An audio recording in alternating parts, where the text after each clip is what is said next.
और साथ ही संसद के मानसून सत्र की अगर बात की जाए, आज 12वां दिन है और ऐसे में लोकसभा में आज 4 विधेयक चर्चा और पारित किए जाने के लिए सूचीबद्ध हैं। लोकसभा में गोवा राज्य विधानसभा के निर्वाचन क्षेत्रों में अनुसूचित जनजातियों के प्रतिनिधित्व का समायोजन विधेयक, वाणिज्य पोत परिवहन विधेयक, राष्ट्रीय खेल शासन विधेयक और राष्ट्रीय डोपिंग रोधी संशोधन विधेयक चर्चा और पारित किए जाने के लिए आज पेश होंगे। इसके साथ साथ बात की जाए ना सिर्फ लोकसभा बल्कि राज्यसभा की भी अगर बात करें तो आपको बता दें, राज्यसभा में आज एक विधेयक समुद्र द्वारा माल वहन विधेयक 2025 चर्चा के लिए सूचीबद्ध है। अगर खासतौर से उच्च सदन की हम बात करें तो उच्च सदन में गृह मंत्रालय की ओर से मणिपुर में राष्ट्रपति शासन को 6 महीने के लिए बढ़ाने के लिए एक वैधानिक प्रस्ताव पारित किए जाने के लिए पेश किया जाएगा। वित्त मंत्रालय की ओर से सीमा शुल्क टैरिफ अधिनियम 1975 की दूसरी अनुसूची में संशोधन का प्रस्ताव पेश किया जाएगा। अहम विधायी कार्यों के साथ साथ दोनों सदनों में प्रश्नकाल के दौरान अलग अलग मंत्रालयों से अहम प्रश्न पूछे जाएंगे।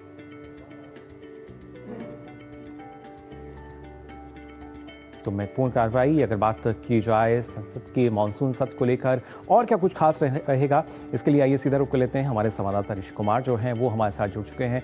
ऋषि, जानना चाहेंगे आपसे 12वें दिन की अगर बात की जाए किस तरीके से काफ़ी महत्वपूर्ण रहने वाला है, ना सिर्फ लोकसभा राज्यसभा बल्कि इसके साथ साथ अगर हम देखें क्योंकि जो एनडीए के सांसद हैं उनकी आज बैठक भी होनी है, कितना महत्वपूर्ण दिन आज हम मान सकते हैं इस सत्र का?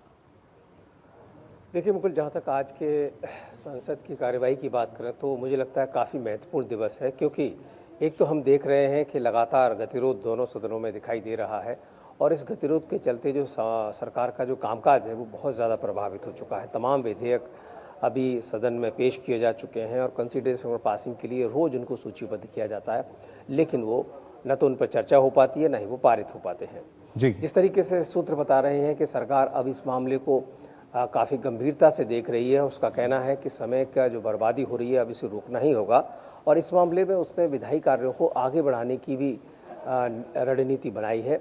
देखना होगा कि विपक्ष के साथ किस तरीके से कोई बात होती है, क्योंकि पहले भी कोशिश हुई है और कल हमने देखा था कि लोकसभा अध्यक्ष के द्वारा फ्लोर लीडर के साथ बैठक हुई थी और आज एनडीए की भी बैठक है। एनडीए में एक विशेष रणनीति बनाई जाएगी, क्योंकि तमाम ऐसे मुद्दे हैं जिनको कि विपक्ष लगातार सदन के माध्यम से उठा रहा है और सरकार का विरोध कर रहा है।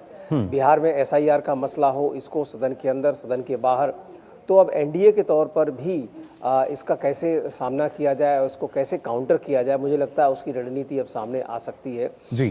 साथ ही साथ विपक्ष ने भी आज काफ़ी कोशिश करेंगे कि वो एसआईआर के मुद्दे पर उनका आज तमाम धरना प्रदर्शन तो है ही, साथ ही साथ 1 मार्च की भी खबरें आ रही हैं कि हो सकता है वो संसद से लेकर बाहर निकलकर कुछ मार्च करे और इस मार्च में वो चुनाव आयोग के खिलाफ प्रदर्शन करे। हालांकि सरकार ने साफ कहा है कि किसी भी संवैधानिक संस्था के खिलाफ इस तरीके के प्रदर्शन वो देश हित में नहीं है और विपक्ष को इस पर गंभीरता से विचार करना चाहिए कि वो किस राजनीति को आगे बढ़ाना चाहता है।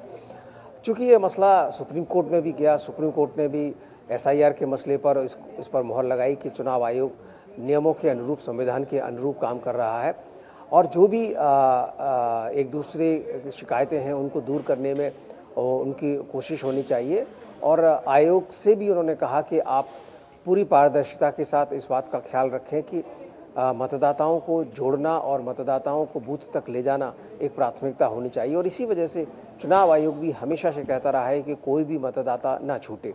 तो पूरी की पूरी जो कवायद है इसको लेकर मुझे लगता है विपक्ष की आज तमाम रणनीति है, उनकी प्रेस कॉन्फ्रेंस है नेता प्रतिपक्ष की, वो क्या कहते हैं, तो आज काफ़ी मुझे लगता है गहमा गहमी रहने वाला दिन हो सकता है। जी बिल्कुल ऋषि, इसके साथ साथ जिन विधेयक पर आज चर्चा की बात बताई गई है जो कि सूचीबद्ध हैं, उनकी अगर बात की जाए वो कितने महत्वपूर्ण? देखिए 2 बेहद महत्वपूर्ण विधेयक जिस तरीके से एंटी डोपिंग बिल है और दूसरा स्पोर्ट्स बिल है, इसको लेकर काफ़ी कौतूहल है और लोग इसका इंतज़ार कर रहे हैं, ख़ास तौर से स्पोर्ट्स बिल को लेकर, क्योंकि इस बिल के बाद भारत में जो खेल प्रतिस्पर्धाओं का जो माहौल है वो बहुत ज़्यादा सकारात्मक होगा और इसमें जो ट्राइब्यूनल के माध्यम से जो नियमितकरण होगा और जो स्पोर्ट्स पर्सन हैं उनके लिए तमाम सहूलतें बढ़ जाएंगी और एक ट्रांसपेरेंसी भी आएगी। तो इससे खेल के लिए जो माहौल है वो उसमें बढ़ोतरी होगी और देश का जो तमाम अंतर्राष्ट्रीय प्रतिस्पर्धाओं में हमारे खिलाड़ी भाग लेते हैं उसके लिए उन्हें काफ़ी सहूलियत होगी। तो एक ये जो विधेयक है काफ़ी महत्वपूर्ण है। गोवा से संबंधित जो अनुसूचित जनजाति का विधेयक काफ़ी दिनों से हम देख रहे हैं, 2 सप्ताह से लगातार सूचीबद्ध किया जा रहा है। जी। तो इस तरीके से इन विधेयकों पर चर्चा हो और उसके बाद पारित हो, ये सरकार की कोशिश है। लेकिन अगर ऐसा नहीं हो पाता है, चर्चा नहीं हो पाती है, तब देखना होगा कि क्या सरकार इन विधेयकों को आगे बढ़ाती है। जी जी, बिल्कुल यही देखना होगा किस तरीके से सदन की कार्रवाई जो है आज वो चलती है। फिलहाल बहुत बहुत शुक्रिया आपका ऋषि हमारे साथ जुड़ने के लिए।